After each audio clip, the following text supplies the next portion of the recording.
Ανθή, είσαι η πιο τέλεια, όμορφη και έξυπνη κοπέλα.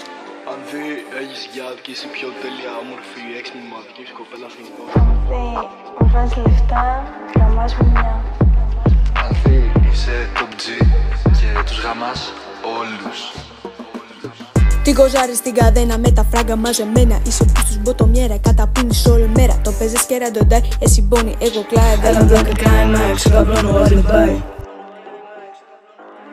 Μπαίνεις μες στο φαρμακείο να αγοράσεις τα ντουρέξ. Νούμερο σου δεν υπάρχει, σου μπροστά έχει 2x. Δεν χρειάζεσαι OnlyFans, κοσταρίσοντας το threads. Θα σου κόψω την κοτσίδα μου, το page, thank you next.